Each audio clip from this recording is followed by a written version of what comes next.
नमस्कार, तपाई हेर्दै हुनुहुन्छ नेपाल पोस्ट। आज फागुन 28 गते शनिबार। समाचार सुरु गरौं आजका मुख्य शीर्षकहरूबाट। थप 77 जनामा कोरोना संक्रमण, 181 जना निको। निर्वाचन आयोगले दियो चुनावी खर्चको सिलिङ। प्रचण्ड माधव बारे ओलीको टिप्पणी 10 लागेपछि सरकार ढाले। जवरा विरुद्धको महाअभियोग संसदमा छलफलको समय भोलि आइतबार तोकिने। धानमा बाला नलागेर पीडित बनेका किसान पुनः आन्दोलित। एमालेलाई गठबन्धनले धुलो चटाएपछि ओली मानसिक सन्तुलन गुमाएर जथाभावी बोल्न थाले माधव नेपाल। प्रधानमन्त्रीले व्यवसायीलाई भने एमसीसी टेन्डर हुन्छ, तयार रहनु। एमालेले उम्मेदवारको रूपमा अगाडि सार्यो भने पछि हट्दिन, करिश्मा मानन्द। गोकर्णेश्वर नगरपालिकाका मेयरको दाबी, कसैले औला उठाउने गरी एउटा काम गरेको छैन। माओवादीले देशलाई ठूलो दुर्घटनाबाट बचायो, प्रचण्ड। जाली फटाहरूलाई हामी निर्वाचनबाटै ठेगाना लगाउन सक्छौं, ओली। स्थानीय तहमा हुने भ्रष्टाचारको विषय रापरपाको चुनावी मुद्दा बन्छ, अध्यक्ष लिङ्गदेन। कोका कोला विरुद्ध 3 अर्ब 71 करोड 81 लाख कर छलीको मुद्दा दायर। औसतमा प्रत्येक महिना 3 युट्युबर विरुद्ध प्रहरीमा उजुरी। स्थानीय तह चुनावमा अपुग सवारी साधन भाडामा लिने तयारी। र फागुन 30 मा साउदी अरबका परराष्ट्र मन्त्री नेपाल आउने। अब सुन्नुहोस् पूरा समाचार। पछिल्लो 24 घण्टामा थप 77 जनामा कोरोना भाइरस संक्रमण पुष्टि भएको छ भने 1 जनाको मृत्यु भएको छ। स्वास्थ्य तथा जनसङ्ख्या मन्त्रालयका अनुसार 5607 जनाको पीसीआर परीक्षण गर्दा 62 जना र 2374 जनाको एन्टिजेन परीक्षण गर्दा 15 जना गरी 77 जनामा संक्रमण पुष्टि भएको हो। पछिल्लो 24 घण्टामा 181 जना कोरोना संक्रमण मुक्त भएका छन् भने हाल 5212 जना सक्रिय संक्रमित रहेका छन्, जसमध्ये 5108 जना होम आइसोलेसनमा रहेका छन् भने 104 जना संस्थागत आइसोलेसनमा रहेका छन्। कोरोनाका बिरामी मध्ये 32 जना आइसियु र 5 जना भेन्टिलेटरमा उपचाररत छन्।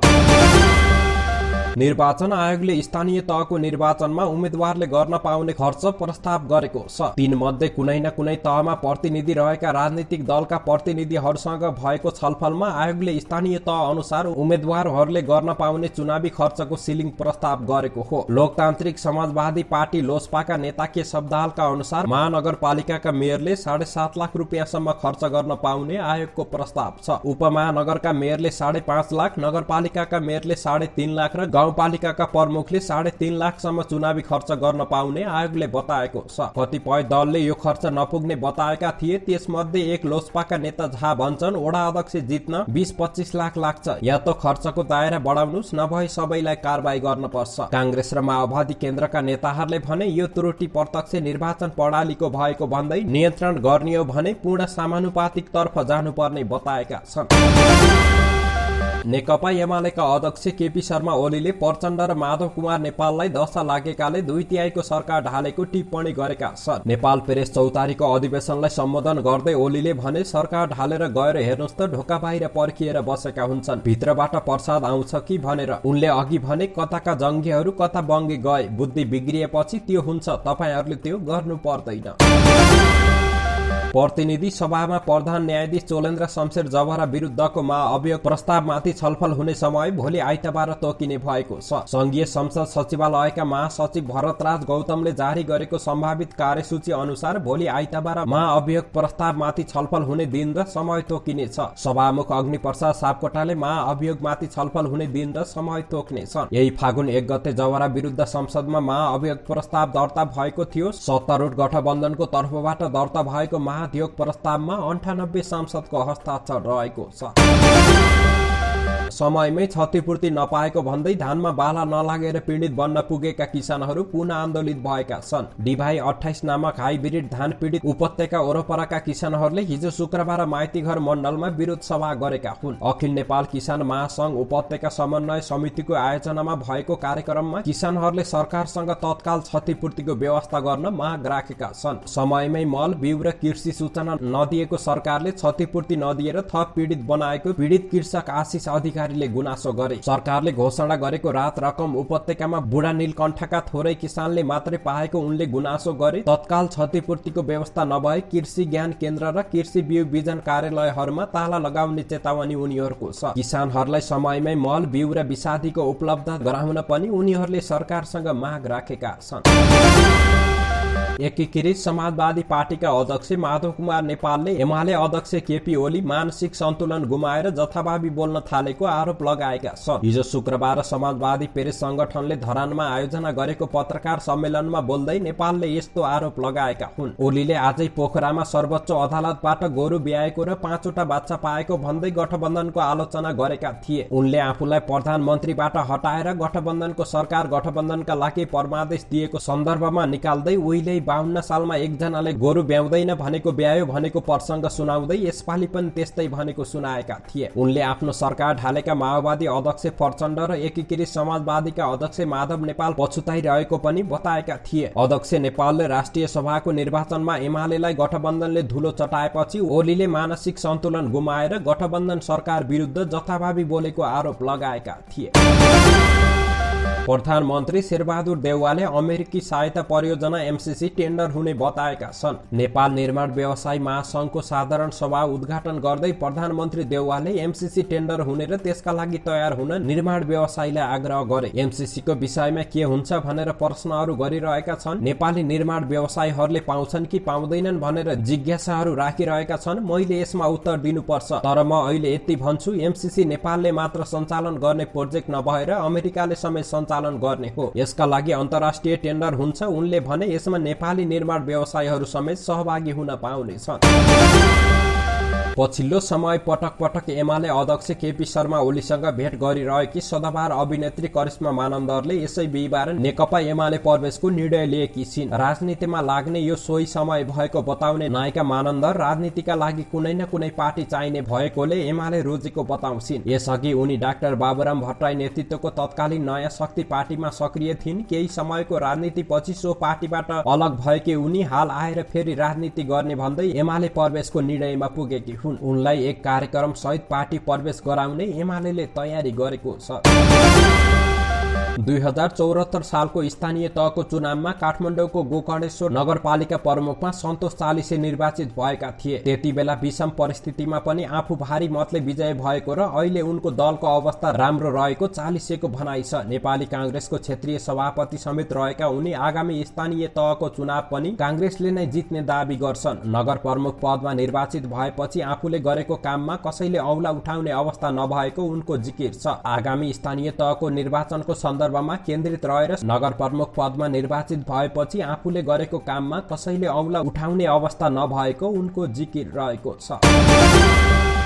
नेकपा माओवादी केन्द्रका अध्यक्ष पुष्पकमल दाहाल प्रचण्डले माओवादी पार्टी जनवादी युगबाट समाजवादी युगमा प्रवेश गरेको बताएका छन्। हिजो शुक्रबार वीरेन्द्रनगरमा आयोजित माओवादी कर्णाली प्रदेश कमिटिले आयोजना गरेको प्रशिक्षण तथा अभिमुखीकरण कार्यक्रमलाई सम्बोधन गर्दै उनले यस्तो बताएका हुन्। उनले भने हामी क्रान्तिको रक्षा र प्रतिक्रान्ति रोक्न सक्षम भएको कुरा स्थापित भएको छ। अब रंगीन क्रान्ति गर्न हामी तयार छौं। पार्टी कार्यकर्तालाई उनले राष्ट्रिय महाअधिवेशन बारे पनि जानकारी गराएका थिए। कोरोना भाइरस र राष्ट्रिय राजनीतिक परिवेशका कारण केन्द्रीय कमिटिको बैठक ढिला हुन गएको हो। उनले भने महाअधिवेशन अरूभन्दा फरक गरेका थिए। एमाले अध्यक्ष केपी शर्मा ओलीले सत्ता गठबन्धनलाई जाली फटाहरूको संज्ञा दिएका छन्। उनले उनीहरूलाई आगामी निर्वाचनबाटै ठेगाना लगाउन सक्ने पनि जिकिर गरे। हामी निर्वाचनबाटै ठेगाना लगाउन सक्छौं। महान जनताको साथ हामीसँग छ। हिजो शुक्रबार प्रेस चौतारीको कार्यक्रमलाई पोखरामा सम्बोधन गर्दै ओलीले भने उनीहरूले जालजेलको सहायतामा सत्ता गठबन्धन अघि बढिरहेको आरोप पनि लगाए। ओलीले नेपालको राजनीति अहिले दुईतिर विभाजित भएको पनि बताए। त्यो मध्ये एक धारको नेतृत्व आफूहरूले गरेको र त्यो देशभक्तिको पक्षमा भएको उनको भनाइ छ। आफूहरू भारत र चीनसँग सन्तुलित सम्बन्ध कायम गर्ने, मिचिएको भूमि फिर्ता ल्याउने, सामुद्रिक मार्ग प्रयोग गर्न पाउने जस्ता विषयमा स्पष्ट रहेको बताए। अर्को पक्ष चाहिँ जाली फटाहरूको राजनीतिमा रहेको, उनीहरू देश भत्काउन लागि परेको आरोप ओलीको रहेको छ। रापरपाका अध्यक्ष राजेन्द्र लिङदेनले केन्द्रमा जस्तै स्थानीय तहमा पनि भ्रष्टाचार बढिरहेको र रापरपाले आसन्न स्थानीय निर्वाचनमा स्थानीय तहको भ्रष्टाचारलाई प्राथमिकताका साथ उठाउने बताएका छन्। ललितपुरको चापागाउँमा हिजो शुक्रबार आयोजित सभालाई सम्बोधन गर्दै अध्यक्ष लिङदेनले भ्रष्टाचार देश विकासको मुख्य बाधकको रूपमा रहेको र यो महारोगको रूपमा देखिएको बताए। कांग्रेस एमाले माओवादी दलीय रूपमा मात्रै अलग रहेको र ठूला ठूला भ्रष्टाचारका काण्डमा तीन दलको मिलेमतोका साथै संरक्षण रहेको दावी गर्दै लिङदेन लिङदेनले केन्द्रमा रहेको भ्रष्टाचारको मारोग स्थानीय तहमा पनि व्याप्त रहेकोमा चिन्ता व्यक्त गरे। लिङदेनले देशको विद्यमान समस्याको समाधान सामान्य टालटुल गरेर नहुने भन्दै प्रणालीमा आमूल सुधार गर्नुपर्नेमा जोड दिए। आमसभालाई प्रवक्ता ज्ञानेन्द्र साई, केन्द्रीय सदस्यहरू आनन्द अधिकारी, मीना साई, ललितपुर जिल्ला अध्यक्ष अष्टम महर्जन लगायतले सम्बोधन गरेका थिए। बहुराष्ट्रिय कम्पनी कोका-कोला विरुद्ध कर छलीको मुद्दा दायर भएको छ। 3 अर्ब 71 करोड 81,50,411 रुपियाँ बराबरको बिगोको 100% जरिमाना गरी कुल 7 अर्ब 43 करोड 63,822 रुपियाँ असल उपर गरिनुपर्ने राजस्व अनुसन्धान विभागले दायर गरेको मुद्दामा उल्लेख छ। उच्च अदालत पाटनका प्रवक्ता ठगिन्द्र कटेलका अनुसार विभागले 2071 सालमा कम्पनीको शेयर बिक्री गर्दा भएको लाभको कर नबुझाएको भन्दै कुल 3 अर्ब 71 करोड 81,50,411 रुपियाँ बिगो र त्यसको 100% जरिमाना गरेर कुल 7 अर्ब 43 करोड 63,822 रुपियाँ माग दाबी गर्दै मुद्दा दायर भएको बताएका छन्। साइबर अपराधका घटनामा एकपछि अर्को युट्युबर जोडिन थालेका छन्। भ्रमपूर्ण सूचना सम्प्रेषण गर्ने मामिलामा युट्युबरहरू सक्रिय भएपछि पछिल्लो समय प्रहरीले उनीहरूमाथिको निगरानी बढाएको छ। प्रहरीको साइबर ब्युरोका अनुसार औसतमा प्रत्येक महिना 3 जना युट्युबरमाथि उजुरी पर्ने गरेको देखिन्छ। यस्ता अधिकांश उजुरीहरूमा मानहानि, चरित्र हत्या, भ्रमपूर्ण सूचनाहरू फैलाएको आरोप लागेको छ। 2075 जेठमा नेपाल प्रहरीको साइबर ब्युरो स्थापना भएपछि हालसम्म 88 युट्युबरमाथि साइबर अपराधको उजुरी परेको छ। प्रहरीका अनुसार यो बीचमा 19 जना युट्युबरहरू पक्राउ परेका छन्। पक्राउ परेका सबै युट्युबरमाथि विद्युतीय कारोबार ऐन 2063 अन्तर्गत मुद्दा चलाइएको छ।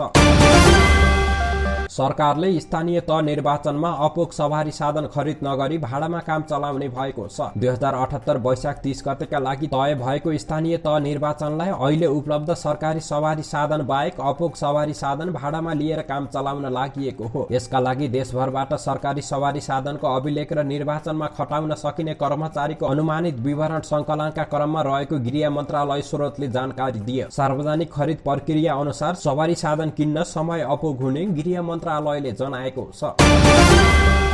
साउदी अरबका विदेश मन्त्री राजकुमार फैसल बिन फरहान अल साउद नेपाल भ्रमणमा आउने भएका छन्। 2 दिने भ्रमणका लागि 30 फागुनमा आउने उनी 1 चैतमा फर्कने जनाइएको छ। हिजो शुक्रबार सञ्चार तथा सूचना प्रविधि मन्त्री एवं सरकारका प्रवक्ता ज्ञानेन्द्र बहादुर कार्कीले पत्रकार सम्मेलन मार्फत यो जानकारी दिएका हुन्। श्रम, रोजगार तथा सामाजिक सुरक्षा मन्त्री कृष्ण कुमार श्रेष्ठको नेतृत्वको प्रतिनिधि मण्डललाई संयुक्त अरब इमिरेट सेसेस र कतार भ्रमण गर्न स्वीकृति दिने तुलसीपुर उपमहानगरपालिका र स्पेनको बिलाओ नगर परिषद बीच भगिनी सम्बन्ध कायम गर्न स्वीकृति प्रदान गर्ने निर्णय समेत बैठकले गरेको छ।